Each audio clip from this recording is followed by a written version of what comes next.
আসসালামু আলাইকুম সম্মানিত নতুন পুরাতন বিল্ডিং মালিকগণ, ইঞ্জিনিয়ারিং টেকনোলজি থেকে আপনাদের স্বাগতম। আমি বরাবরের মতো আজও আপনাদের মাঝে একটি টপিক নিয়ে আসব। সেটা হলো আজকে যে সম্পর্কে আলোচনা করব সেটা একটি ভিজা ছাদ বা ওয়াল একটা বিল্ডিংকে কতটা ক্ষতি করতে পারে সেই সম্পর্কে আলোচনা করব। তো আপনারা অবশ্যই এই ভিডিওটি না টেনে সম্পূর্ণ দেখবেন। এটা আমরা পর্যায়ক্রমে যে কাজ শুরু করেছি আপনারা দেখেছেন। এটা কিভাবে কাজ করা হয় বা কত টাকা খরচ হবে, স্কোয়ার ফিট হিসাবে কত টাকা খরচ হবে, এর টেকসই কতটুকু সেই সম্পর্কে বিস্তারিত আলাপ করব।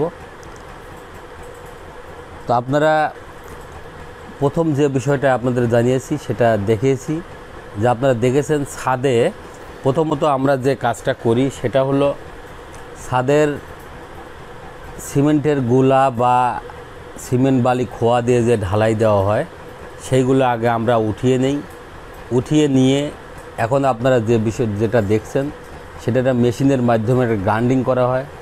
গ্রাইন্ডিং অর্থাৎ পরিষ্কার করা হচ্ছে। এই পরিষ্কার করে এর পরবর্তীতে আমরা স্টেপ বাই স্টেপ করব। তো ইতিমধ্যে আমি আপনাদের মাঝে কিছু বিষয় নিয়ে আলোচনা করি। সেটা হলো আমরা নতুন বিল্ডিং বা পুরো নতুন বিল্ডিংয়ের ছাদে যখন জলসাদ করব, অর্থাৎ সিমেন্ট বালি খোয়া দিয়ে যখন ঢালাই দিব, সেই ঢালাই দিলে আপনারা জানেন কি যে এটা 6 মাস থেকে 1 বছরের মধ্যে একটি সিরফাট হয় এবং এটা সিরফাট হওয়ার পরে ওই সিরফাট দিয়ে পানি প্রবেশ করে জলসাদ প্লাস মূল ছাদ এর মাঝে অবস্থান করে। এই পানিটা কিন্তু রৌদ্র বা বাতাসে শুকায় না, ফলে আপনার মূল ছাদ চুষে নিয়ে আপনার ছাদগুলোকে ড্যামেজ করে দেয়। ড্যামেজ করে দিয়ে রুম ছাদ ভিজা থাকে এবং রডগুলো ফুলায় ফেলে রুম ছাদের প্লাস্টার ঝরে পড়ে। এই পানিগুলোই ওয়াল চুষে নেয়। আপনার ওয়াল ভিজা থাকে, স্যাঁতসেঁতে থাকে, রুম ছাদ ভিজা থাকে, স্যাঁতসেঁতে থাকে এবং ভ্যাপসা গন্ধ বেরোয়। এইগুলো অস্বাস্থ্যকর পরিবেশ সৃষ্টি করে। তো আপনারা যে কাজটি দেখছেন এটা ইঞ্জিনিয়ারিং টেকনোলজির মাধ্যমে, ইঞ্জিনিয়ারিং টেকনোলজি অত্যন্ত সুদক্ষ টেকনিশিয়ান দ্বারা সারা বাংলাদেশের প্রত্যন্ত অঞ্চলেও সার্ভিস দিয়ে আসছে। তারই ধারাবাহিকতায় আজ সিলেটের নবাব রোডে উসমানিয়া মেডিকেলের পিছনে ডক্টরস গার্ডেনের ছাদের এই ওয়াটার প্রুফিংয়ের কাজ, ওয়াটার এবং ড্যাম প্রুফিংয়ের কাজ চলমান আছে। তো এটাতে আমরা আপনাদের দেখিয়েছি এক সাইড দিয়ে এক পাশ দিয়ে আমাদের এটাকে শিপিং চলছে এবং অন্য পাশে দেখেন গ্রাইন্ডিং চলছে, পরিষ্কার চলছে।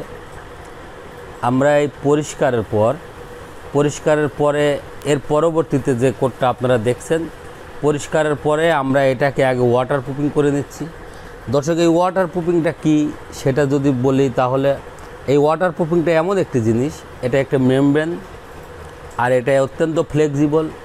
এটা আপনার ওয়াটার প্রুফিং এই কেমিক্যালটা ব্যবহার করার পরেই ব্রাশ দিয়ে করার উদ্দেশ্য হলো আপনার ছাদের সূক্ষ্ম কিছু ছিদ্র বা ফাটল থাকলে সেইখান দিয়ে এই কেমিক্যালটা প্রবেশ করে ওইটাকে একদম ফেভিকল আঠার মতো একদম জয়েন্ট করে দিয়ে সূক্ষ্ম ছিদ্রগুলো বন্ধ করে দিবে, ফলে আপনার ছাদের ভিতর পানি প্রবেশ করবে না। দর্শক, ইতিপূর্বে আমি আপনাদের যে বিষয়টা বলেছি যে ছাদের উপরে যখনই ঢালাই করবেন সেটা দিয়ে পানি চুপ করবে এবং আমরা যে ওয়াটার প্রুফিংটা করছি এই ওয়াটার প্রুফিং করার উদ্দেশ্য হলো আপনার মূল ছাদে কখনো পানি স্পর্শ করতে পারবে না। পানি স্পর্শ যদি না করে, ছাদে পানি যদি না চুষতে পারে, তাহলে আপনার রডগুলোকে জং ধরবে না এবং আপনার ছাদ দিয়ে কখনোই পানি চুষবে না এবং ওয়ালগুলো ভিজার স্যাঁতসেঁতে থাকবে না, ছাদ ভিজার স্যাঁতসেঁতে থাকবে না। ফলে আপনার বিল্ডিংয়ের লংজিভিটি বেড়ে যাবে এবং এই বিল্ডিংটা অত্যন্ত টেকসই থাকবে।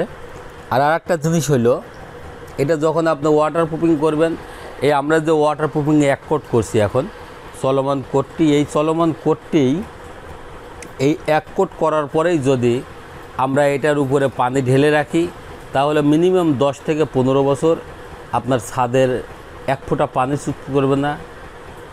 আর ছাদে যদি 1 ফোঁটা পানি চুপ না করে তাহলে আপনার ছাদ বা ওয়াল কখনো ভিজা থাকবে না। তো এইগুলা পরিহার করার জন্য ছাদ বা ওয়াল ভিজা স্যাঁতসেঁতে থাকবে না, এই ভিজা স্যাঁতসেঁতে থাকবে না বা ভিজা স্যাঁতসেঁতে রাখবে না, ছাদকে দীর্ঘমেয়াদী বা টেকসই করার জন্য ওয়াটার প্রুফিংয়ের বিকল্প নেই। এই ওয়াটার প্রুফিংটা আমরা সাধারণত 9টা লেয়ারে করে থাকি। 9টা লেয়ারের মধ্যে ওয়াটার প্রুফিং, ড্যাম প্রুফিং, জলছাদ প্লাস হিট প্রুফিং। এবং জলছাদটা হলো এটা টোটালি ওজনবিহীন, এটা ছাদের ওজন বাড়ায় না এবং লংজিভিটি করে দেয়, ছাদের পিএইচ মান বাড়ায়, ছাদের টেকসই বাড়ায়, সকল দিক থেকেই আপনারা দেখছেন যে এটা আমাদের এবং অত্যন্ত সাদা দেখা যাচ্ছে। দেখেন এটা সাদা এবং এই জিনিসগুলো কিন্তু রাবার, এটা শুকানোর পরে একদম রাবার হয়ে যাবে। রাবার হয়ে যাওয়ার কারণে এটা অত্যন্ত ফ্লেক্সিবল, যে কারণে ভূমিকম্প মিনিমাম এই 1 ফুটে ভূমিকম্প 2 থেকে 3 মিলি ফ্লেক্সিবল হবে। আর ফ্লেক্সিবল হওয়ার কারণে এটা টেকসই থাকবে, এটা নষ্ট হবে না। তো দর্শক এখানে আরেকটা জিনিস, সেটা হলো যে এর পরবর্তীতে যে স্টেপটা আপনারা দেখছেন সেটা এই ওয়াটার প্রুফিংকে প্রোটেকশান এবং এই কেমিক্যালটা কিন্তু আমরা 4টা কেমিক্যাল একসঙ্গে করে এটাকে রাবার বানিয়েছি। রাবার বানানোর পরে এই ওয়াটার প্রুফিংকে প্রোটেকশান দেওয়া এবং ছাদের কিছু জায়গায় উঁচা নিচা বা গ্যাপ থাকে এবং পানি যেন ছাদে না বেঁধে থাকে, তার জন্য ওয়াটার স্লোপিং হিসাবে আমরা এটাকে ব্যবহার করছি। এবং এটাকে 2 থেকে 3 মিলি থিকনেস থাকে, 2 থেকে 3 মিলি থিকনেস করে আমরা পরপর 2 কোট, প্রয়োজনে 3 কোট ব্যবহার করি। তো দর্শকের মাঝে আরেকটা জিনিস জানাই রাখি যে কারো ছাদে যদি 1 ইঞ্চি থেকে 2 ইঞ্চি বা 3 ইঞ্চিও যদি গ্যাপ থাকে, কোথাও যদি পানি বেঁধে থাকে, সেক্ষেত্রেও কিন্তু আমরা এই কেমিক্যালটা দিই, ওটাকে রিকভারি করি এবং ওয়াটার স্লোপিং করি। যে কারণে এই কাজটি আপনার সিমেন্ট বালি খোয়ার থেকে টোটালি ওজনবিহীন এবং টেকসই। আর এটা আরেকটা জিনিস বলে, সেটা ছাদের এটার ওজন বাড়ায় না। এবং এই কাজটায় আপনারা অনেকেই ভুল কমে আপনার ছাদের উপরে যারা টাইলস করেন এই গ্যাপগুলো পূরণ করার জন্য বা দেখতে সুন্দর রাখার জন্য, তার থেকেও এটা আরও সুন্দর করে কাজ করা যায়। কেননা এটা দিয়ে আমরা ফাইনাল কোটটা যখন ব্যবহার করব, তখন ওইটাকে আমরা টাইলসের মতো করে বিভিন্ন কালার দিতে পারি এবং বিভিন্ন ডিজাইন করে দিতে পারি। সেটা দিলে আপনাদের আরও সুবিধা হবে এবং ওটা দিলে আপনারা হিট প্রুফিং সহ পাবেন। আর একটা জিনিস হলো, এটাকে আপনারা যে কাজটা দেখছেন, এটা আমরা যদিও এটা রাবার বানিয়েছি, রাবার বানিয়ে এটাকে আমরা 2 থেকে 3 মিলি থিকনেস করে কোট ব্যবহার করছি। এবং আমি ইতিপূর্বেও কিন্তু আপনাদের বলেছি যে এই কোটেশনটাই আমরা মিনিমাম 2-3 ইঞ্চি আমরা হাইট করতে পারি। হাইট করে আপনার ছাদের মানে সমস্ত কিছুর কোয়ালিটি মেনটেন করে আমরা এইটাকে আপনাদের মনোপুত করে আমরা এই ছাদের ওয়াটার স্লোপিংটা করে দিতে পারি। অতএব আপনাদের চিন্তার কোনো কারণ নেই। যারা এটাকে ভাবছেন যে এটা তো সাধারণ কাজ, কিন্তু না, এটা অসাধারণ কাজ। এটা আপনার ছাদকে নষ্ট হওয়া থেকে বিরত রাখবে এবং এটাকে ড্যাম প্রুফ কেমিক্যাল মিক্সড করা, অর্থাৎ আপনার ছাদ যে ড্যামেজ হবে সেটা থেকেও এটা প্রোটেকশন দিবে।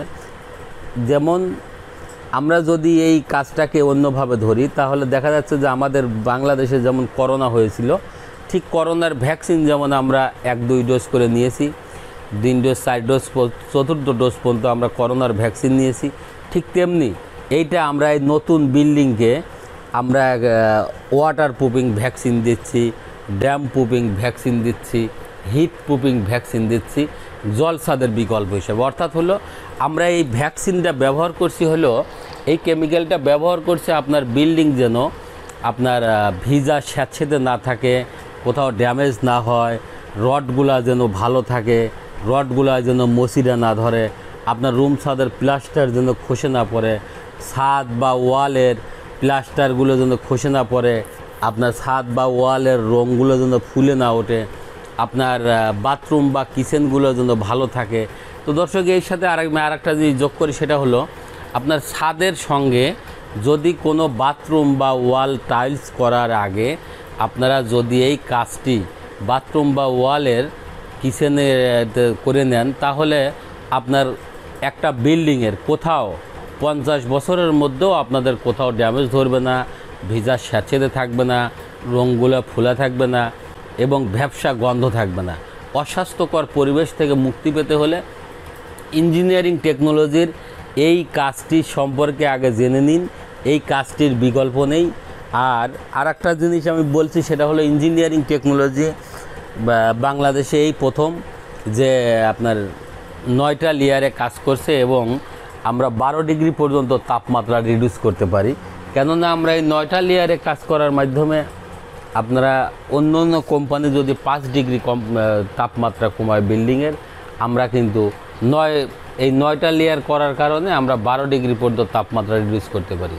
তো দর্শক, এখন আমি আপনাদের যে বিষয়টা আপনারা দেখছেন, এটাও কিন্তু আমাদের ওই সেম কোডটা এটা আমরা পরপর 2 কোড ব্যবহার করছি। আমি কিন্তু এই যে আপনাদের 2 কোড পর্যন্ত এটা দেখাচ্ছি। তো এখানে আমরা যে বিষয়টা আসছি, এর পরবর্তীতে যে নেক্সটে যে ভিডিও থাকবে সেটা নিয়ে আমি আপনাদের বিস্তারিত আলাপ করব। তো সে সম্পর্কে যদি আপনারা জানতে চান তাহলে অবশ্যই ভিডিওটি না টেনে আমাদের সাথে থাকবেন এবং সম্পূর্ণ দেখার আহ্বান থাকলো। এবং সে পর্যন্ত আপনাদের সুস্থতা কামনা করছি। এবং আমি আপনাদের আরেকটু করছি, সেটা হলো যে আমরা ইঞ্জিনিয়ারিং টেকনোলজি অত্যন্ত সুদক্ষ টেকনিশিয়ান দ্বারা সারা বাংলাদেশের প্রত্যন্ত অঞ্চলেও সার্ভিস দিয়ে আসছি। তো আপনারা নতুন বিল্ডিংয়ে যদি কেউ জলসাত করতে চান তাহলে আপনাদের জন্য আমাদের যে বিষয়টা থাকবে সেটা হলো অবশ্যই আপনারা নতুন বিল্ডিংয়ের ছাদে ঢালাই করার পরে কিউরিং করবেন। কিউরিং করার পর আমরা গ্রাম অঞ্চল থেকে বা অন্য অন্য জায়গায় থেকে মিস্ত্রিরা সাধারণত ওখানে সিমেন্টের গোলা মারে। তো সেই গোলা মারা থেকে বিরত থাকবেন। গোলা না মেরে আপনাদের স্ক্রিনে দেওয়া নাম্বারে, অর্থাৎ 017122232213, 017137400034 এই নাম্বারে যোগাযোগ করবেন। যোগাযোগ করে আমাদেরকে জানালে তাহলে আমরা আপনাদেরকে পরামর্শ দিব এবং গাইড দিব। কেননা আপনারা যেন ইতিপূর্বে যে ভুল বাপদাদারা করে গেছে, ছাদের উপরে সিমেন্ট, বালি, খোয়া, চুন, সুরকি, টাইলস এইগুলা দিয়ে যখন ছাদের উপরে অতিরিক্ত লোড বাড়িয়েছে এবং এইগুলা দিলে ছাদকে ড্যামেজ করার জন্য, ছাদকে খুব দ্রুত ড্যামেজ করতে এরা থাকছে, এই কাজগুলো ব্যবহার করছে। তো আমরা ইঞ্জিনিয়ারিং শাস্ত্রে যে বিষয়টা আমরা বলি সেটা হলো যে এই ছাদের উপরে অতিরিক্ত লোড দেওয়া যাবে না এবং ছাদকে পরিপূর্ণভাবে ঠিক রাখতে, ড্যাম থেকে মুক্ত রাখতে, ছাদের হেয়ার ক্র্যাক থেকে মুক্ত রাখতে, ছাদের বড় বড় যে ফাটলগুলো থাকে, ক্র্যাকগুলো থাকে, সেইগুলো হওয়া থেকে বিরত রাখতে অবশ্যই আপনারা ইঞ্জিনিয়ারিং টেকনোলজির সাহায্য নেবেন। এবং ইঞ্জিনিয়ারিং টেকনোলজি অ্যাক্রিলিক জাতীয় পেইন্ট দিয়ে সারা বাংলাদেশের প্রত্যন্ত অঞ্চলে দৌড় গড়ায় সার্ভিস দিয়ে আসছে। আপনারা কাজ বা পরামর্শের জন্য যোগাযোগ করুন ইঞ্জিনিয়ারিং টেকনোলজি, মোবাইল 01712232213, 01713740034। এছাড়াও আমাদের ইঞ্জিনিয়ারিং টেকনোলজি পেজ আছে, engineering technology BD YouTube channel আছে, ওয়েবসাইট আছে। সেখানে আপনারা নিয়মিত আপডেট পেতে লাইক, কমেন্ট, ফলো করুন। ধন্যবাদ সবাইকে। আসসালামু আলাইকুম।